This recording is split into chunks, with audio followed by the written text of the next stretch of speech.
All right. Okay. I was, for a second, I couldn't remember if I had an opening text. Usually, obviously, as all of you know, we typically have an opening text. This tonight's a little slightly different. We've come to the end of this section that we've spent a decent amount of time in, which is the Galilee ministry. So if you remember, at the beginning of our time, I mentioned how sort of, in a sense, it's for scholars, but I think also it could be helpful for those of us who maybe are not scholars of the New Testament, or I'm not necessarily a scholar in that way, but it does kind of help you kind of think about where Jesus is and how the story sort of is shaped, at least in terms of the way Luke tells it. So this section was called the Galilee ministry. It followed Jesus's preparation, and it's launched in Nazareth, and now it's kind of come to a conclusion. I don't think we did the conclusion necessarily last week. I can't remember exactly where we ended, but we're kind of skipping into. So I just wanted to highlight what we've. Yeah. Oh, good. You're a live person. You're not a recording, right? No. All right, good. That's all that matters. Okay. Yeah. I'm alive, Deb. I'm alive. Well, it's only because I kept trying to get in and I couldn't, and there were links to last week and and I'm like, all I see is you and a. So I'm just glad that you're live. I am. Glad you're here. I'm glad you're here. I'm glad you're live too. Okay. All right. So I'm going to move us forward. So there kind of I suppose we could say three things to just think about here, right? So as I have here, one of the things that we get is, right, as anointed servant, Jesus has seems to understand his ministry and mission as proclaiming the good news of God's Jubilee justice, right? We talked about this back in chapter 4, right, where he quotes the Isaiah text, setting the captives free. Right, I've been anointed by the Spirit to proclaim good news, set the captives free, healing the sight of the blind, et cetera, et cetera. So that is something actually that you hear repeatedly in this section, and you also see Jesus doing those things, right? And I think I mentioned that chapter 4 gives us kind of a setup to what Jesus is about, and then you just follow right after and you see Jesus doing precisely the things that he said he was going to be doing. And then it actually gets replayed, I think it's in chapter 6 or 7, when John the Baptist sends some of his disciples to Jesus and to ask, are you the one? And Jesus almost literally repeats verbatim the text from Isaiah. So this is central. And I think also we could kind of boil this down to a certain extent, and say that this proclamation, this announcement of forgiveness, that word release there is the way that the word for forgiveness can also be translated to be released from your debts, be released from your sins. That really this is an expression of God's mercy, right? That the heart of God really is mercy, the heart of the law, etc. Also, in a sense, at least that's sort of an underwriting sort of theme that we get. The second thing in general in this section that we've gotten is the controversy, right? Constant source of controversy. And one of the big questions really of Luke's gospel in general, to anyone who reads it or hears it, is how are you going to respond to Jesus? So it's not just the characters, it's also us, that's a question put to us. But what we see is that Jesus is controversial. He's a controversial figure pretty much from the get-go. I mean, if we're going to say chapter 4 starts his public ministry, and that scene ends with his own townspeople thinking they're going to throw him off a cliff, you get a pretty good idea of what I'm talking about. So many people oppose him, particularly people that we might describe as insiders.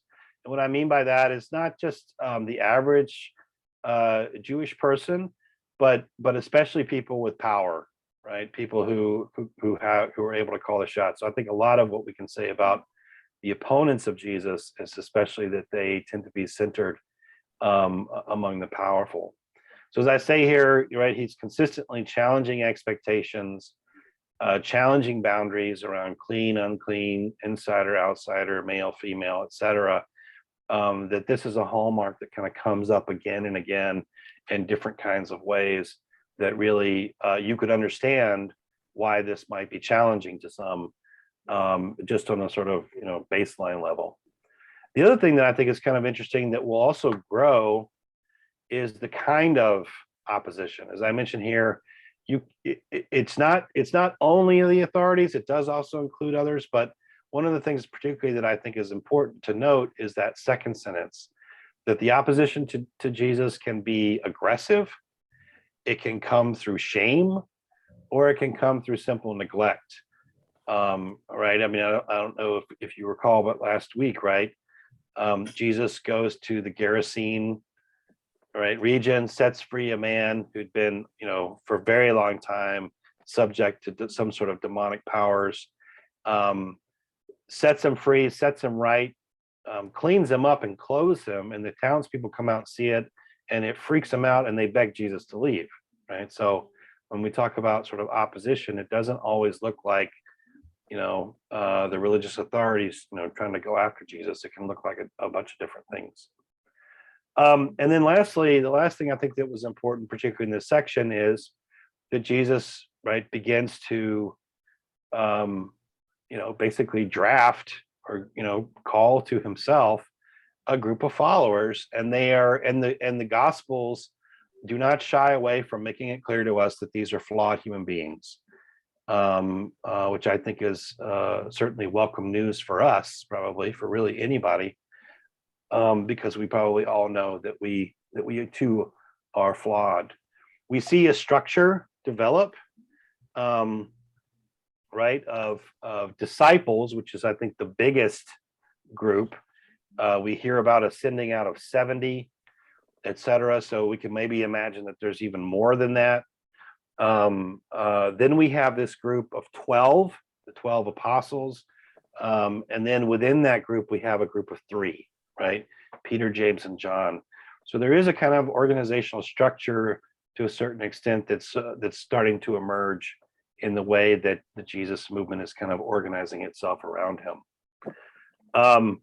It's a mixed group of people. We have the fishermen, one of whom knows himself to be a sinner, that is Peter.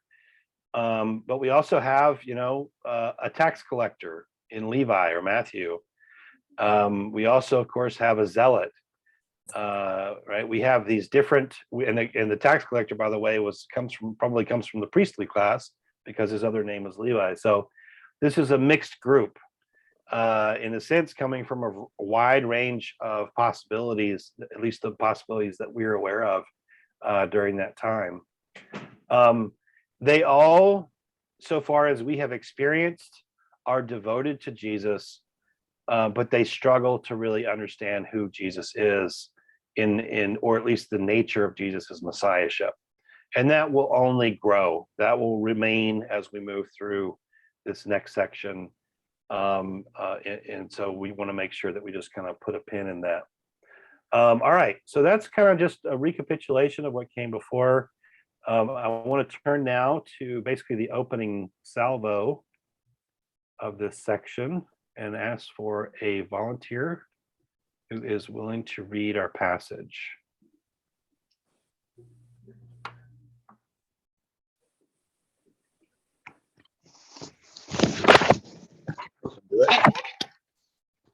Can we appoint Dave Bird?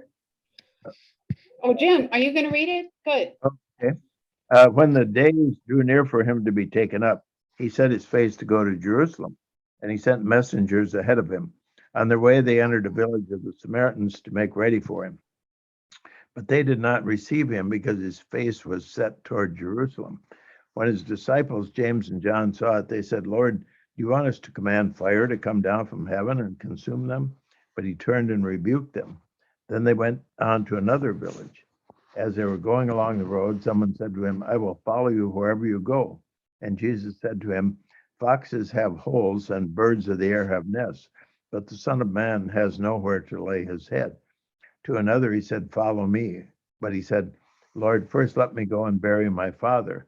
But Jesus said to him, let the dead bury their own dead. But as far as you, go and proclaim the kingdom of God. And another said, I will follow you, Lord, but let me first say farewell to those at my home. Jesus said to him, no one who puts a hand to the plow and looks back is fit for the kingdom of God. All right.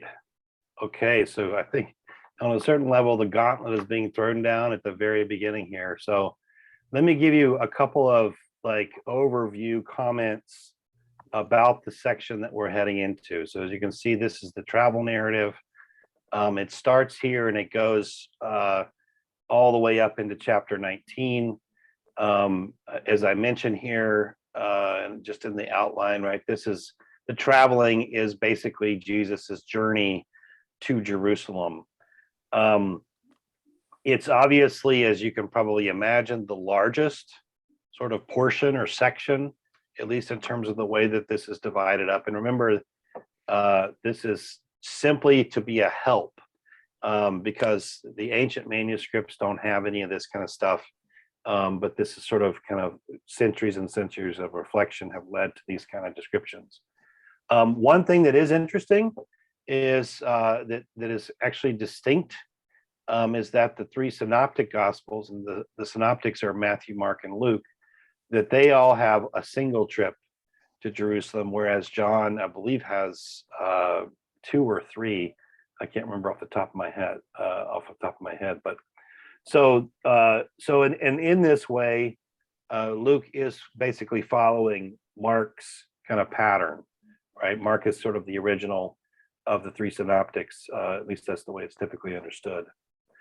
Another thing that's kind of interesting that I think some of the commentators observed, and that you might notice as you go through, is that Jesus is going to Jerusalem, but man, it takes him an awful long time to get there, and it's not a straightforward journey, right? So there's very few indications, as I say here, of geographical progress. So we really only get a couple of reminders that he's actually on his way to Jerusalem. You can almost get lost and think he's just kind of wandering around or something.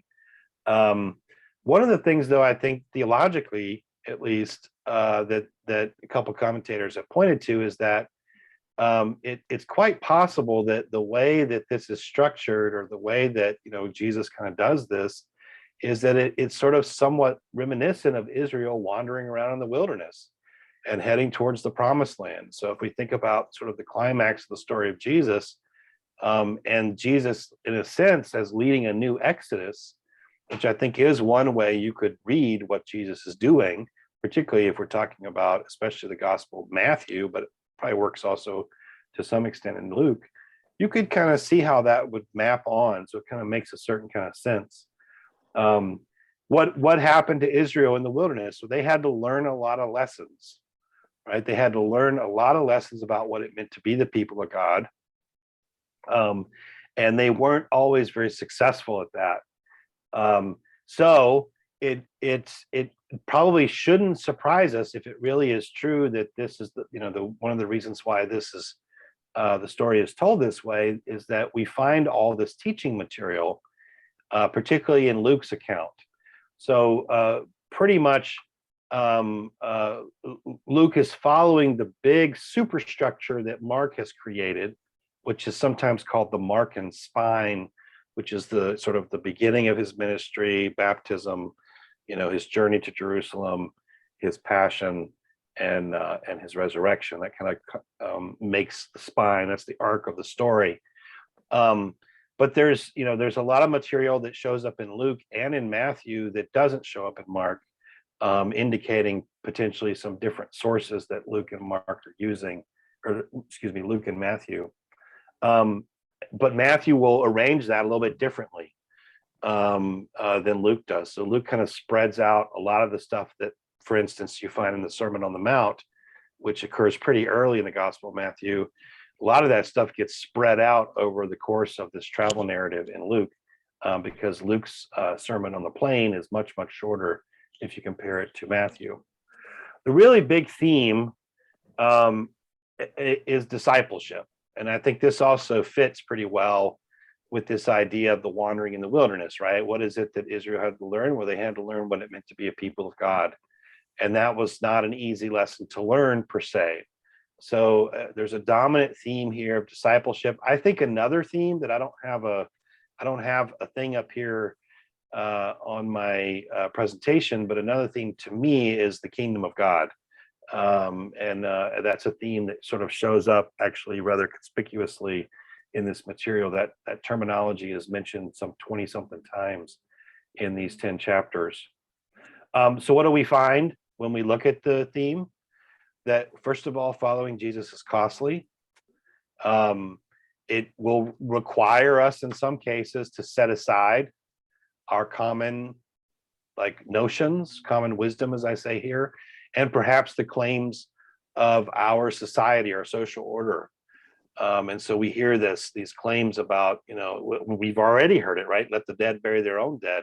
It would seem like a normal thing to, be able to say, hey, I need to go bury my father. But rather you're called then to embrace a kind of upside down kingdom, which again is in keeping to some extent with what we've already experienced about Jesus.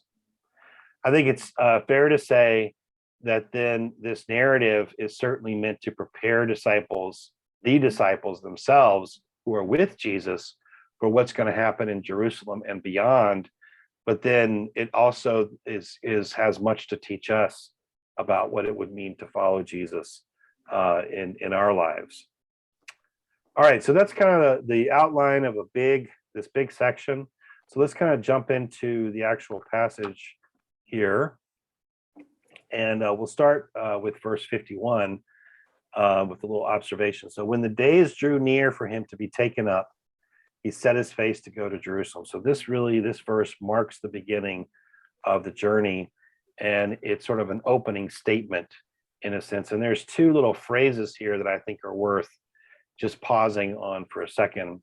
The first is this idea of him being taken up, right? This is a strange sort of statement in a certain sense. Like you don't normally hear people describing what they're going to be doing as somehow being taken up. I think what that is meant to point us to is that it is definitely, and I think we must emphasize the truth of the matter, that Jesus is killed by human hands, by politics, by religious power, all that stuff that we see, I think, transpiring in the story. So human actors deeply involved here. And yet at the same time, God is also involved. And I don't necessarily mean that God is involved causing Jesus to suffer, but God is certainly involved in allowing it at the very least. The second thing that I think the taken up language is useful for is that this is the language of kingship, and the language also to a certain extent of things like resurrection and ascension. So the where this is going is Jesus, in a sense, knows this is going to his death, but that's not going to be the end of the story, right? That's just one aspect, a definite one, a deadly one, and one that's a part of the story and part of his path, but not the only part, right? And so this taken up imagery, I think, is helps to remind us of that. Then the other is really interesting, right, is the setting his face, right? He sets his face towards Jerusalem. And I think this, one commentator mentioned how this echoes out of Isaiah chapter 50. And this is, we have this fabulous section in Isaiah. There are these 4 passages. They're called the servant songs. And so in Isaiah 50, the suffering servant is described as one who is going to follow Yahweh's calling or pathway no matter what. He will not be deterred. He will not turn aside from what he is supposed to do. He will, and I tend to use this phrasing, he will be faithful unto death. And I think this gives us an indication of the sort of determination that Jesus has, that he is going to go essentially to Jerusalem, where he is going to, for all intents and purposes, meet his fate. We then get this little vignette, and I think chapter verses 52 through 56 are kind of interesting. You know, in a way, like it almost makes more. It would make more sense almost if you're going to do a whole thing of discipleship to start with verse 57, because there it's like, are you willing to follow me or not? But rather we get this initial little piece here, starting in 52. So, and he sent messengers ahead of him on their way. They entered a village of the Samaritans to make ready for him, but they did not receive him because his face was set toward Jerusalem. So I'm not going to be able to break down every little bit of all these verses, but I'll just try again to make some observations. I think the thing to me that's the most interesting here, at least in this description, is where we're talking about, right? Samaria. We're going to have in just a minute. I decided to skip into chapter 10, and we're going to do the Good Samaritan, the parable of the Good Samaritan. So what are we talking about with Samaria? Who are the Samaritans? So basically, the Samaritans are the people who get left behind after the Assyrians come down in the 8th century and destroy the northern kingdom. So you may or may not remember this, but the Israel as a united single kingdom is really something that only lasts for about 100 or 125 years. And it particularly encompasses the reign of Saul, David, and Solomon. And after Solomon's reign, the kingdom splits in half, and there's a northern kingdom with 10 tribes, and then there's the southern kingdom of Judah, and Ephraim, I think, is another one down there as well. So who are the Samaritans? They're the ones who get left behind. And actually, if you read in the Old Testament, the description, like, it's very interesting. There's clearly some sections in the Old Testament where you can tell they hate the Samaritans. But these are the people who they stay behind, and then they intermarry, because one of the policies of some of these great ancient Near Eastern powers was you go into a place, you conquer it, you deport a large portion of the population out, and then you import a population in. And then through intermarriage and mixing, supposedly those older loyalties break down, and you have basically a new people. So that's kind of the idea here, right? That the Samaritans are those who stay behind. They're willing to intermarry.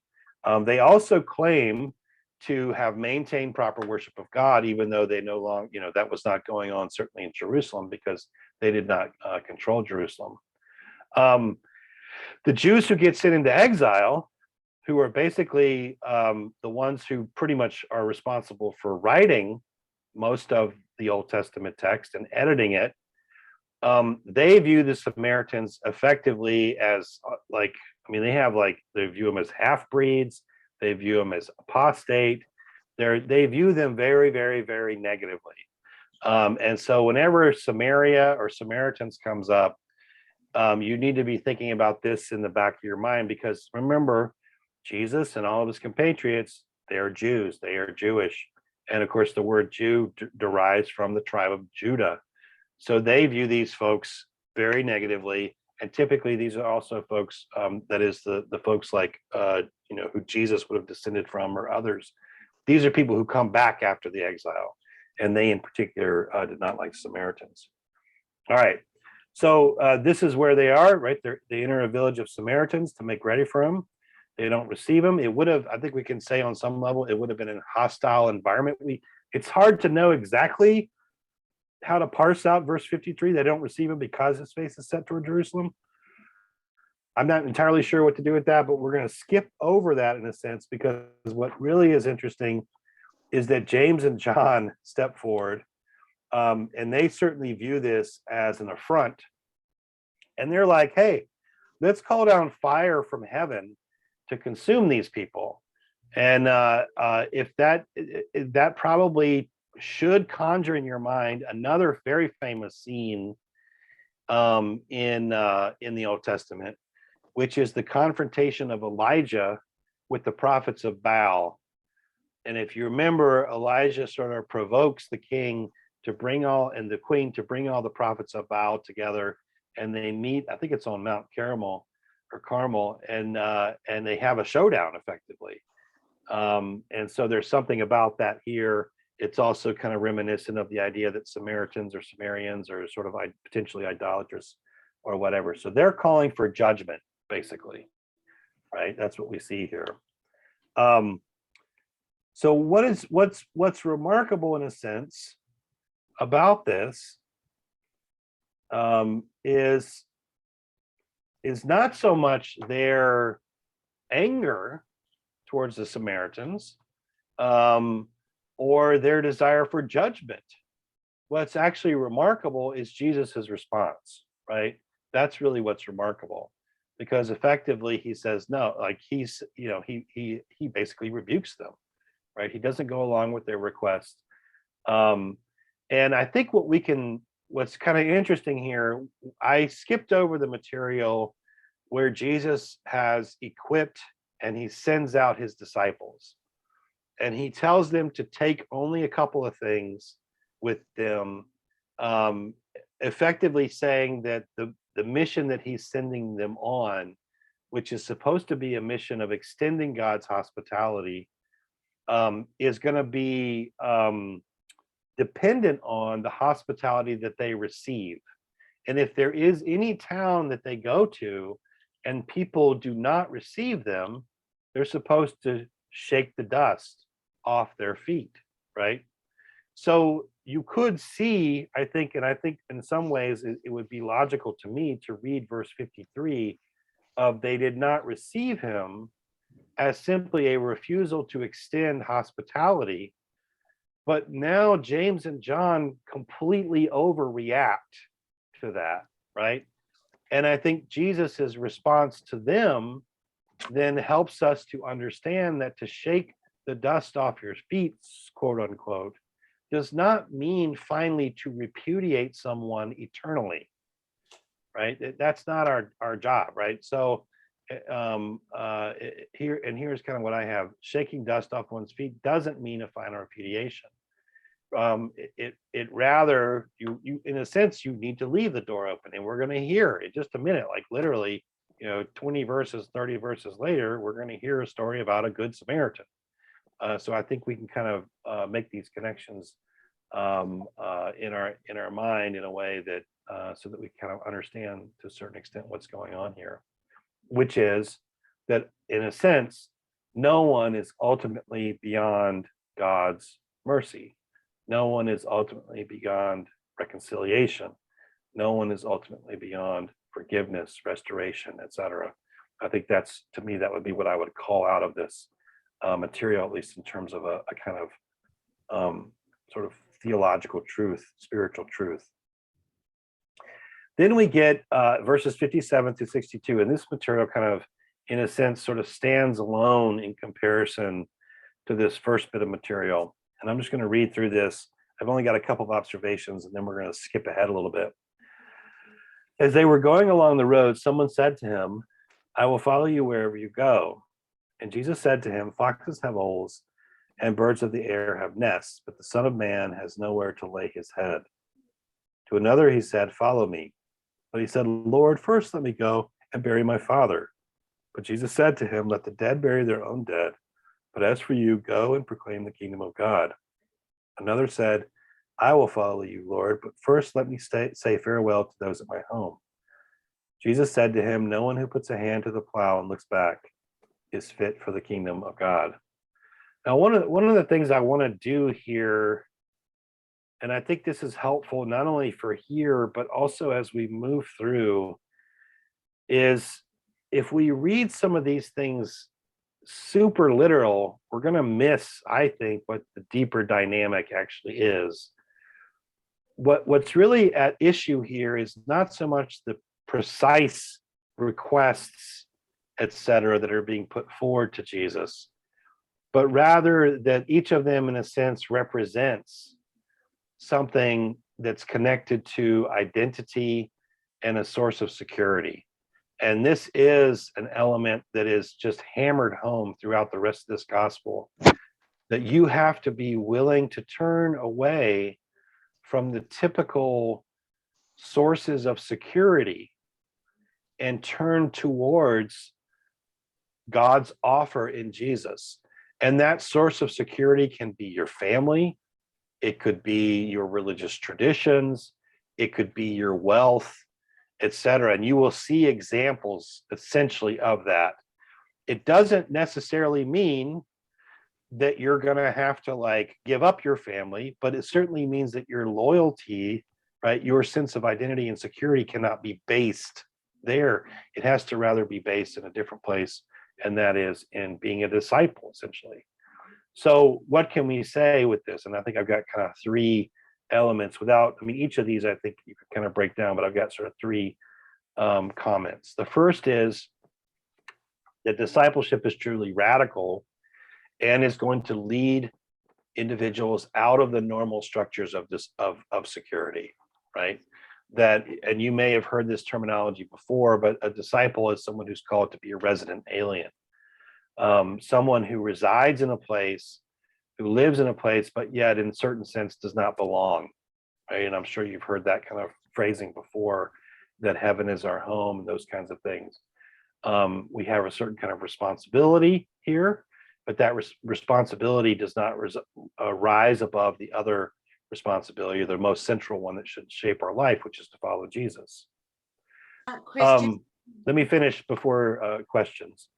The second is that discipleship can actually, does actually come, the call or responsibility to follow after does in fact supersede even the solemn obligations that we might have towards family. And this would have been pretty radical in the ancient world, where family was everything. Like everything was tied into family in ways that it's not quite that way now. Like we might have other kinds of identity props, cultural props, or we might say, that give us a sense of security, placement, tell us who we are. And those might be things that God in our context would be asking us to set aside or to not allow to be the number one thing that shapes who we are. In the ancient world, it's going to be that family component. And, you know, we've already sort of seen Jesus pushing against the sort of assumptions and expectations that his fellow Jews had about God's promises. That is, whether or not they should be extended to the Gentiles. So it fits in kind of in that sort of basic milieu. And then the last one, which should fit with this, is that discipleship requires, and I have here, absolute commitment, or it's not discipleship, right? And I think we get that one particularly at this last, in verse 62, right? Putting your hand to the plow. You know, you may have heard sermons on that, but it's such a great image because, and I know we're not as familiar as they would have been in the ancient world, or even for folks who are farming, you know, come from farm communities, particularly if it was like a horse drawn or an oxen drawn, you know, you got to watch where the plow is going, and you got to keep it in the furrow. It's not something that you can just kind of, you know, sit there and kind of daydream while you're doing. You actually have to be concentrating as it's going on. So that's sort of what I think we can distill out of these three kind of interactions with Jesus. Let me stop and see what kind of comments or questions, things that strike you.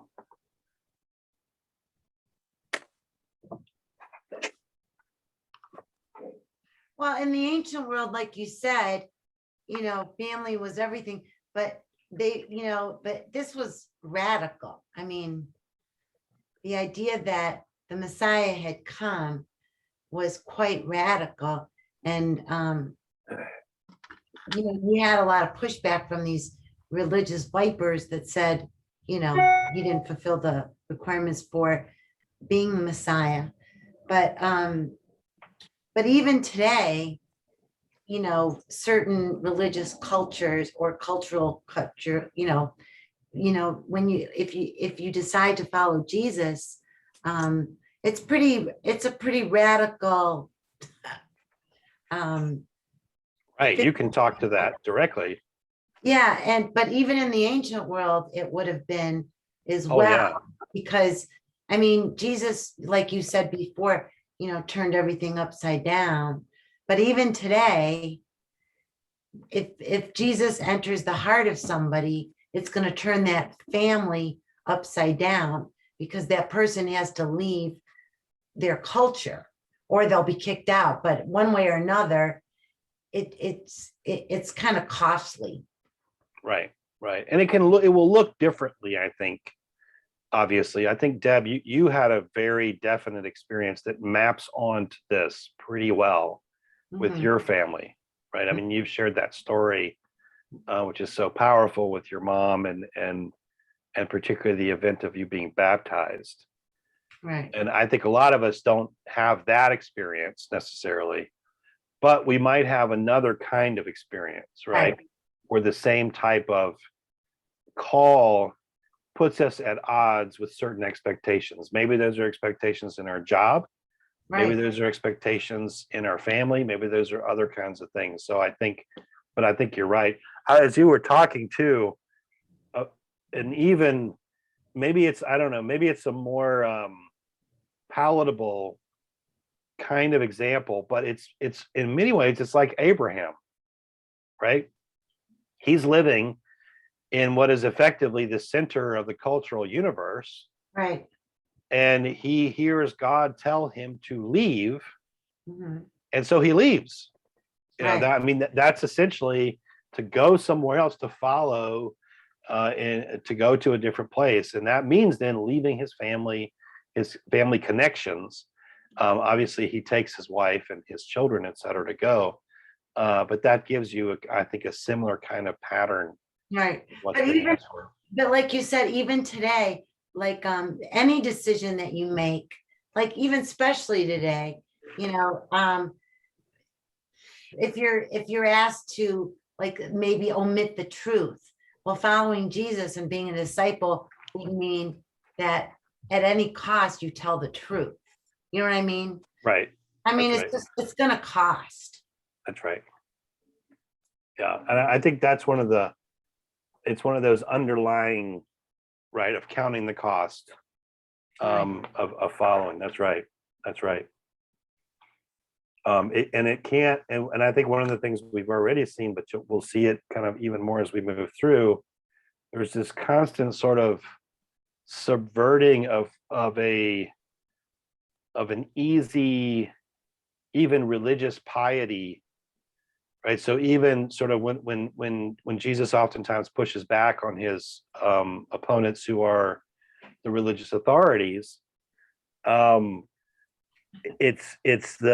find security in the fact that they know how to recite the prayers and they know how to go through the rituals, but their hearts have not been transformed. So it can be almost anything, Right.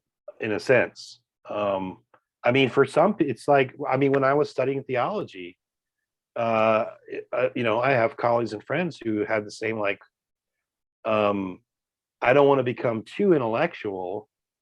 I don't want to allow, the intellectualization of the faith to displace the heart transformation that God is kind of calling for. So it really can hide in almost any guise, this Right. vying for loyalties. Other comments? Well, basically, you're being asked to go from something that's very good, like family or friends or community, into something that's even better. That's right. Yeah, that's a good point. Yeah, I think that's an important point, Jim, is that this is oftentimes a competition between different goods. So one of the things that you see in certain sections in this gospel is how do we negotiate our different loyalties versus versus like I can have no connection to what was past. And I guess I'm sort of mixing up. I've been teaching so many different Bible studies, and I'm thinking actually of the book of Daniel. So the book of Daniel, those first stories in the book of Daniel, with the lion's den and the big idol, and they're going to be thrown into a fiery furnace and all that stuff. those stories are like, it's okay for you to serve the king, except for when the king tries to make himself God, right? That's crossing a line. But then when you get into the second half of Daniel, it's like there's no compromise with this king, right? These kings are basically beasts, and that's what you get. But I think it's true, Jim, that some of these things are really, we need security as human beings. We need sources and things that give us identity, right? So those are not in and of themselves, those are not bad. The question, of course, is what should be the deepest, truest, most significant source that gives us that security, that gives us that identity. And of course, that's going to be following after Jesus, but it's also then going to have a cost associated with it. That's great. Linda, were you going to make a comment? I think you're muted. I was just going to talk about how much I appreciated your stating after reading these passages that we don't need to read this literally, because I have known followers of Jesus, who actually have, taken this literally. That and the idea of, don't stay in any town if people won't hear you, hear the gospel, just, kick the dust off your feet and walk out, There are people who have used that term to me about the danger of associating with, quote, the unclean with non-believers. And I think I really appreciate the fact of your underscoring, that there's a kind of a deeper meaning to this than if you just read it literally. Yeah, if you just read it sort of flat out the text. Yeah. I'm not sure you get at what the real kernel of it is. That's right.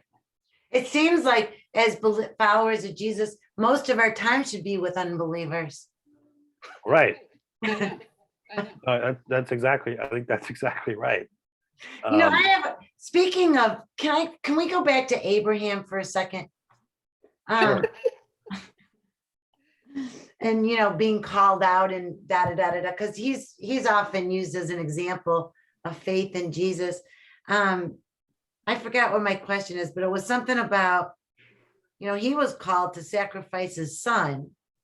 He didn't have to, of course, but I mean, that's some kind, forget it. I forgot my question. Well, I'm so glad that you did, because I don't know what to do with that passage. So I'm going to skip ahead. Because that scene with Abraham and Isaac, yes, there is a meaning there, but it is hard to get at. But that's my job, Christian, to ask you questions you don't know what to do with. That's right. It's very true. And you perform that job with excellence. Okay, so we've skipped ahead. I've skipped over a few verses here, bringing us, I think it's up towards the end of chapter 10. But I really wanted to take some time. This is one of those great, beloved passages, the parable of the Good Samaritan. So if I could have a volunteer who's willing to read this passage, that would be great.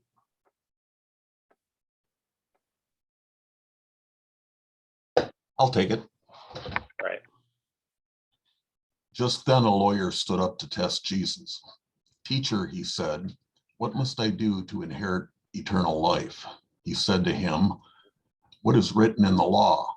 What do you read there?" He answered, "You shall love the Lord your God with all your heart and with all your soul and with all your strength and with all your mind, and your neighbor as yourself." And he said to him, "You have given the right answer. Do this and you will leave." But wanting to justify himself, he asked Jesus, "And who is my neighbor?" Jesus replied, "A man was going down from Jerusalem to Jericho and fell into the hands of robbers who stripped him, beat him, and went away, leaving him half dead.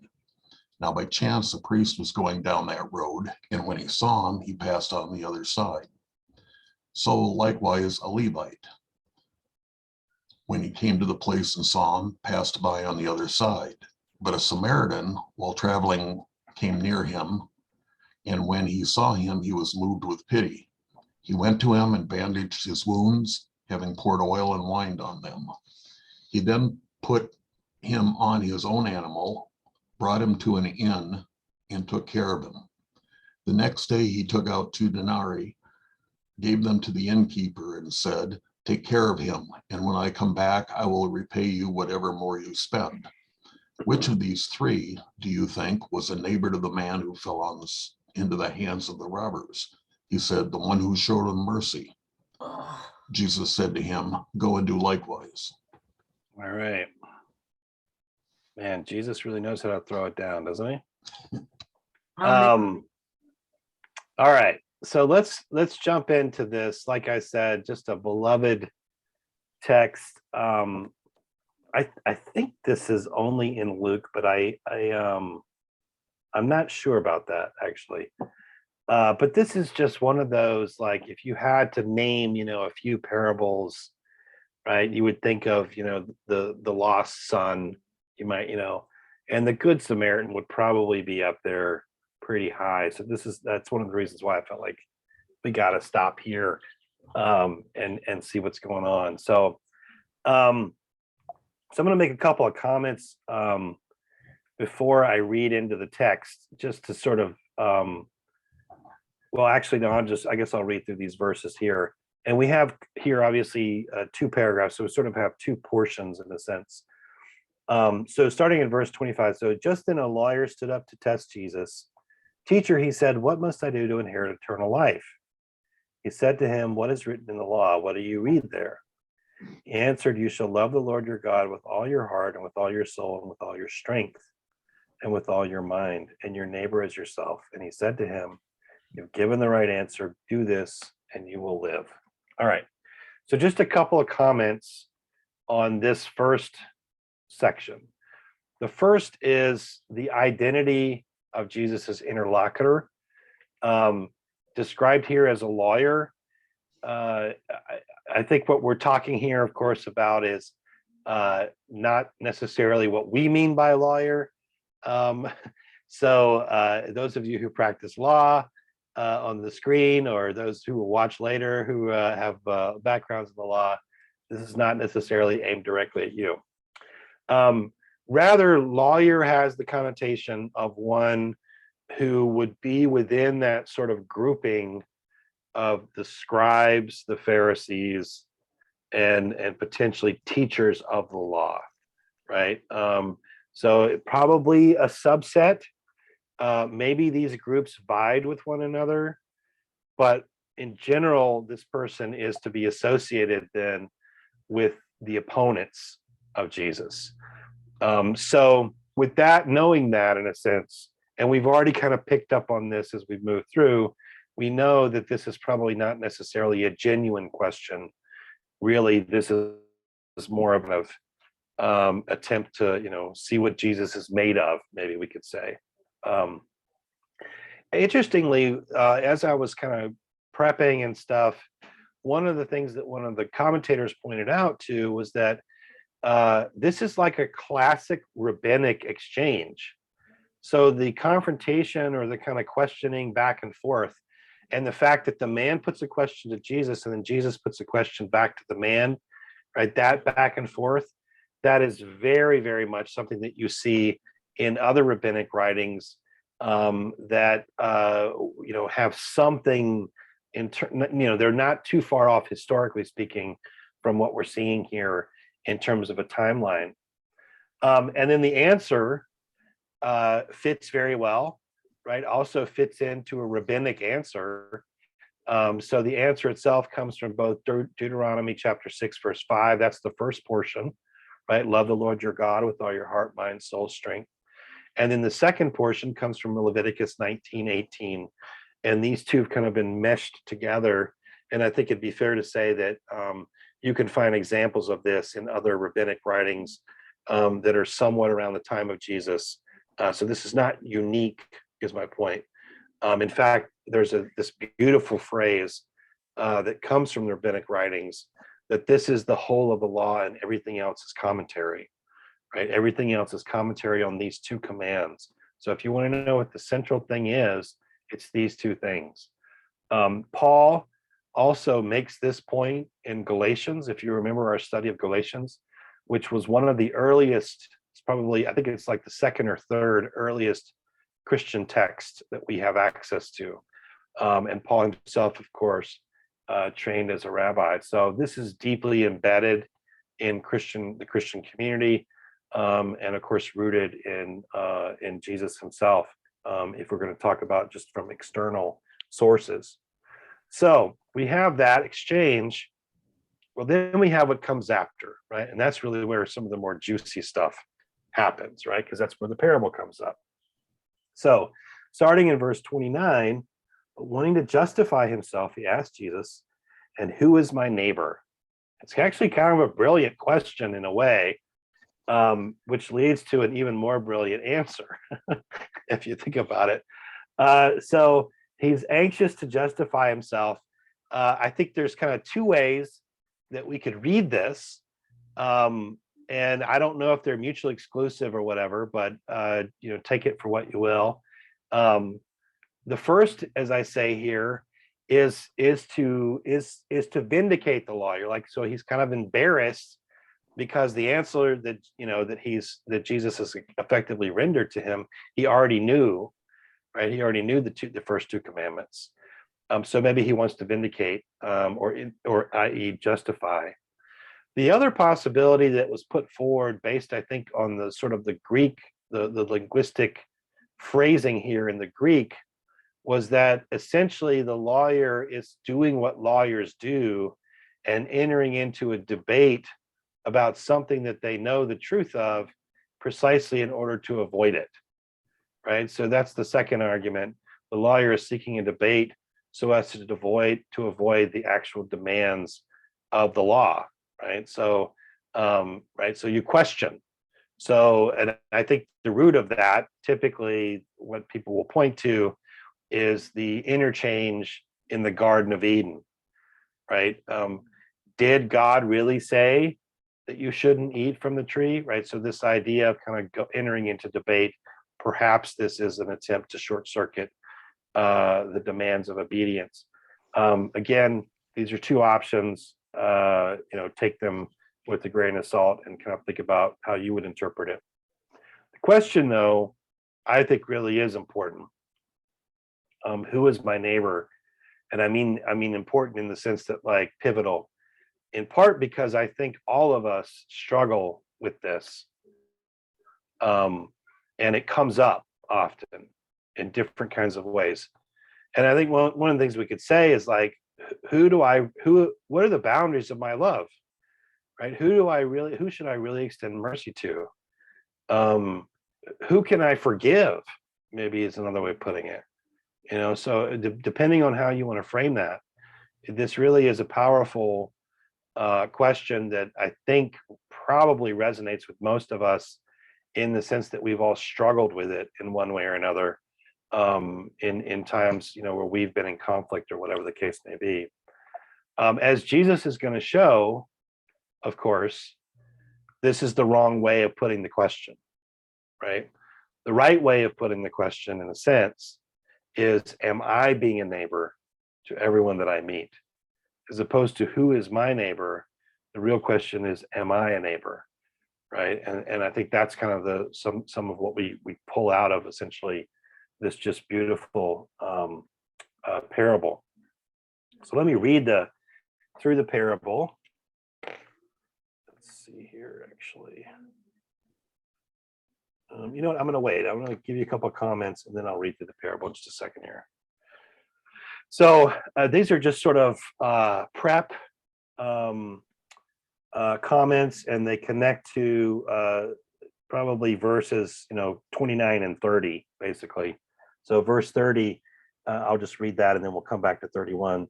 Jesus replied, "A man was going down from Jerusalem to Jericho and fell into the hands of robbers, who stripped him, beat him, and went away, leaving him half dead." All right. So just a couple of things. This is, okay, so here it is in my notes. It actually does only appear in Luke. I was afraid to say that earlier because I wasn't positive about that. Jerusalem to Jericho, what are we talking about here? Typically, at least there's not a ton of consensus on exactly where Jericho is, Jericho that's being referred to here. But if they have sort of the spacing right, this is about an 18-mile journey, so not a short distance. was described by a number of commentators as a very steep and difficult trek. And because you go up and down, there can actually be climate changes that happen. It can be hot in one area, it can be cooler in another area, etc. So it's not, in other words, it's not a super hospitable place.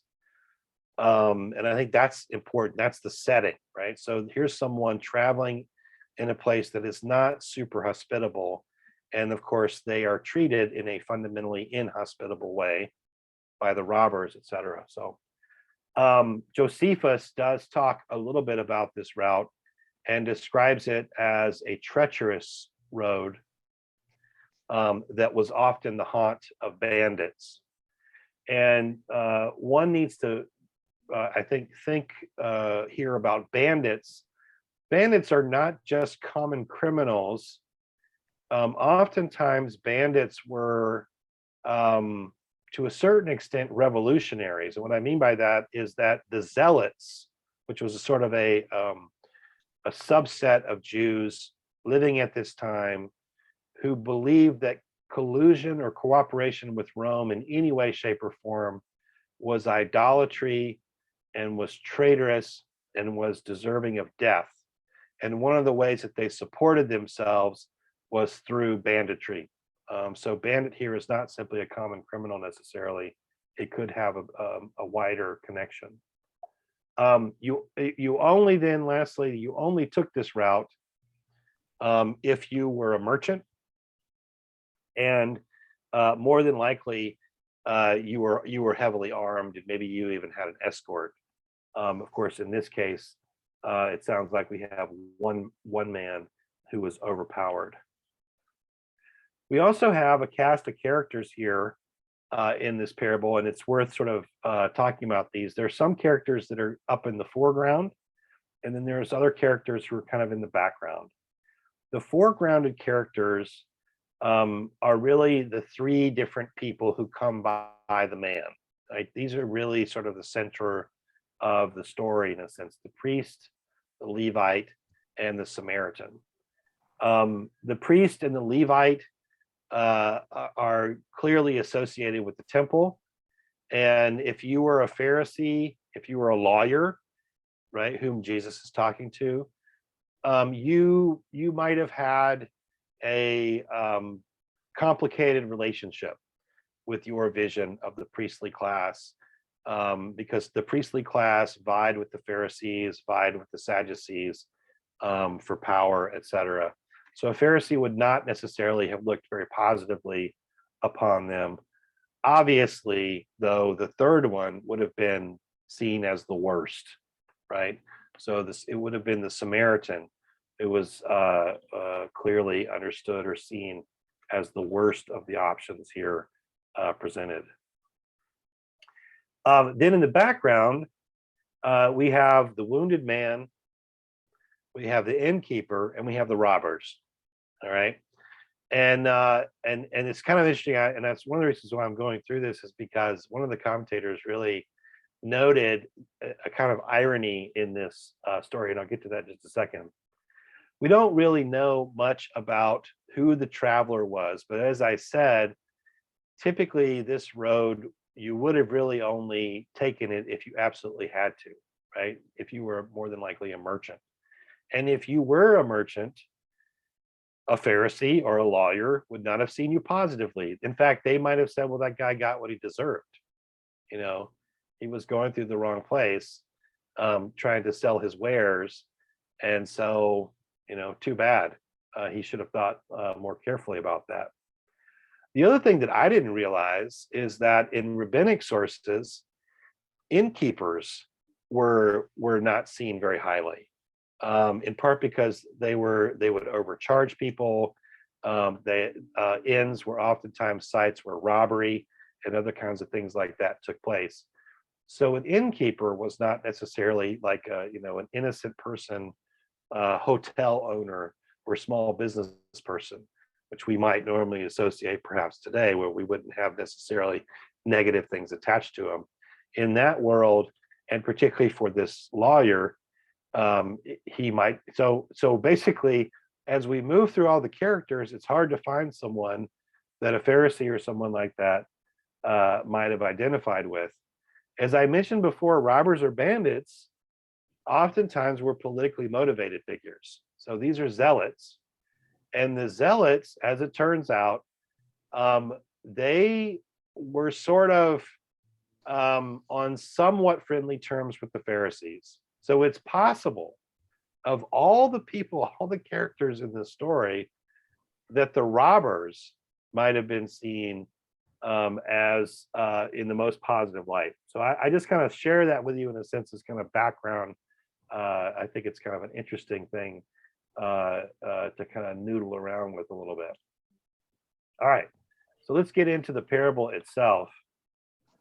It's really a marvel sort of storytelling. Starting in verse 31. So now by chance a priest was going down that road, and when he saw him, he passed by on the other side.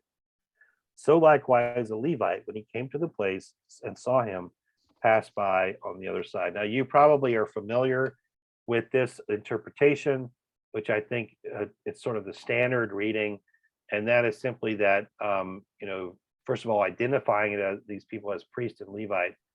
More than likely, they avoid this man for reasons of ritual purity, right? So you don't go near a corpse, you don't touch a corpse, etc. It is possible, though, that if, depending on the direction that the priest and Levite were going, that this could be more complicated.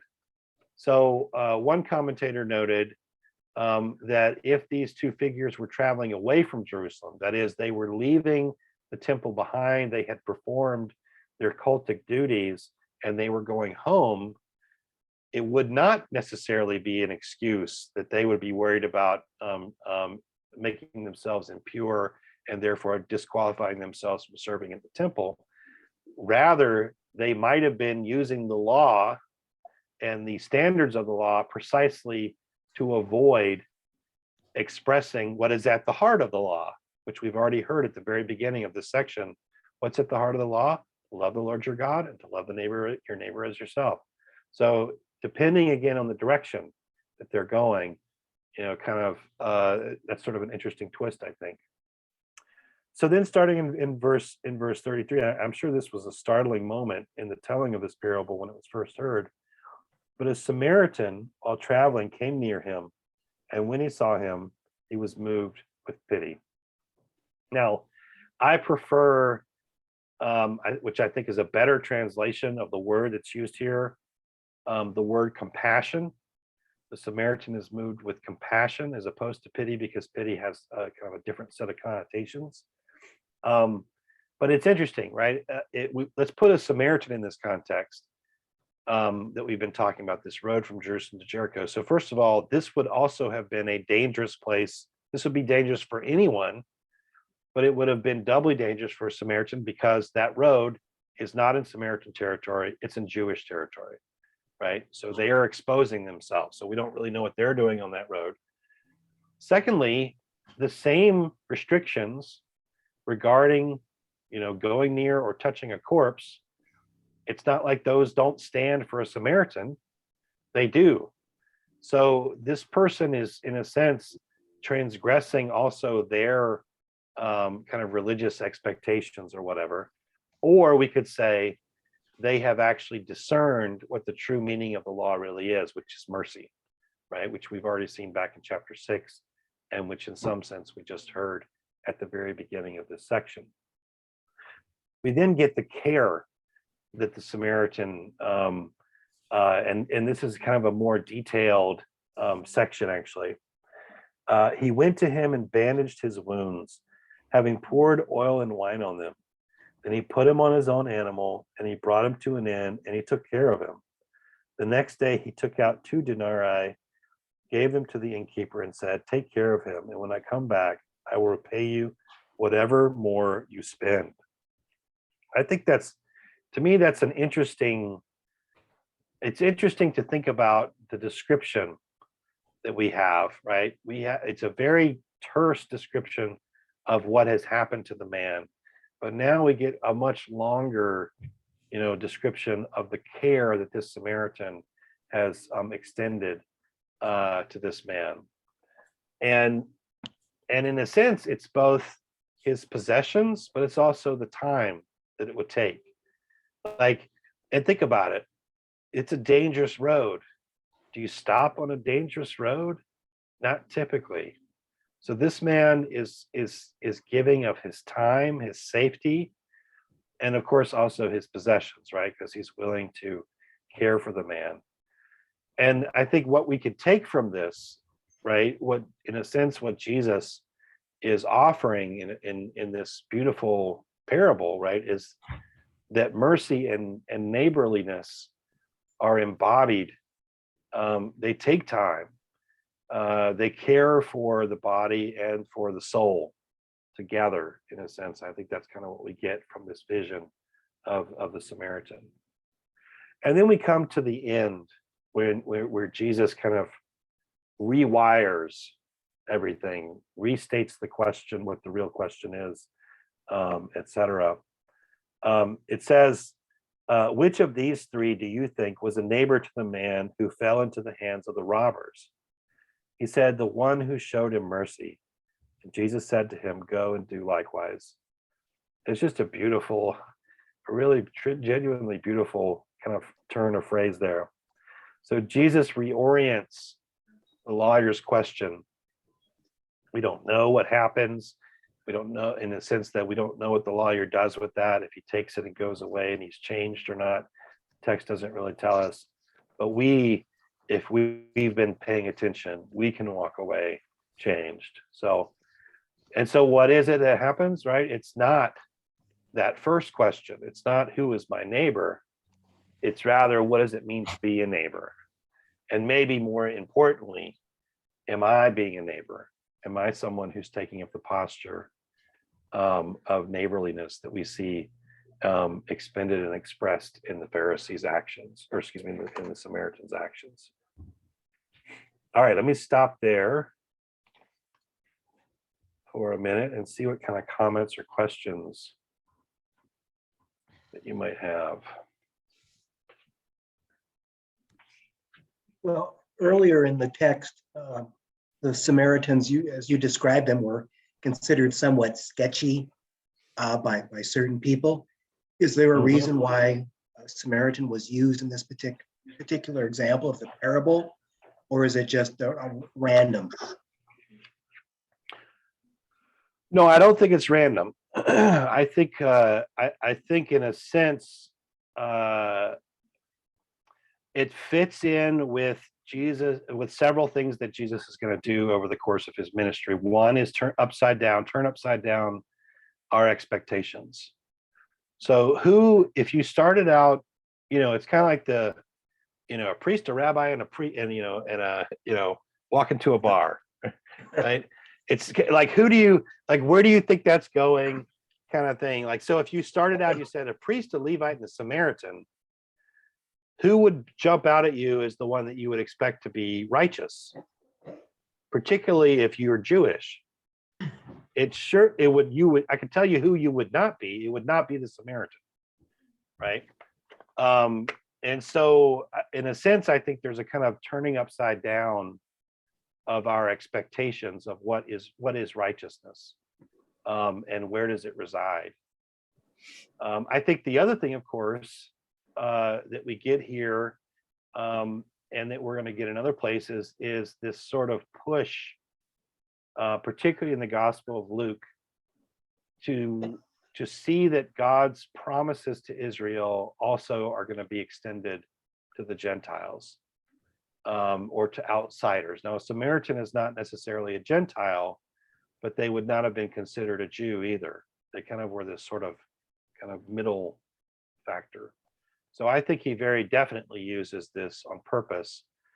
I also think then it links us back to that Samaritan village scene, right?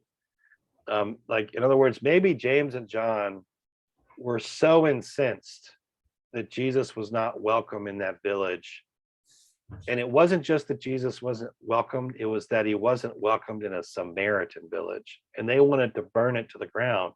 And Jesus is like, no, you don't know where sources of goodness and mercy can come from.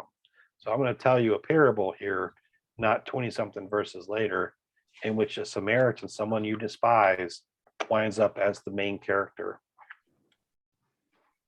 So those give us a couple of reasons.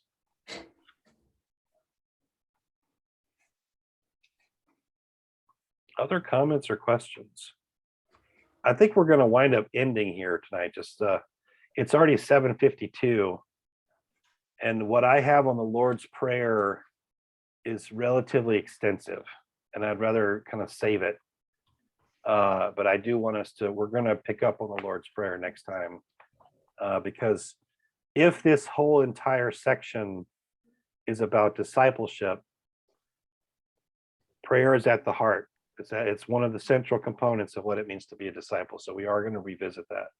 But maybe we can have a conversation here for a little bit, and I'll kind of stop share because we're ending a little earlier than normal.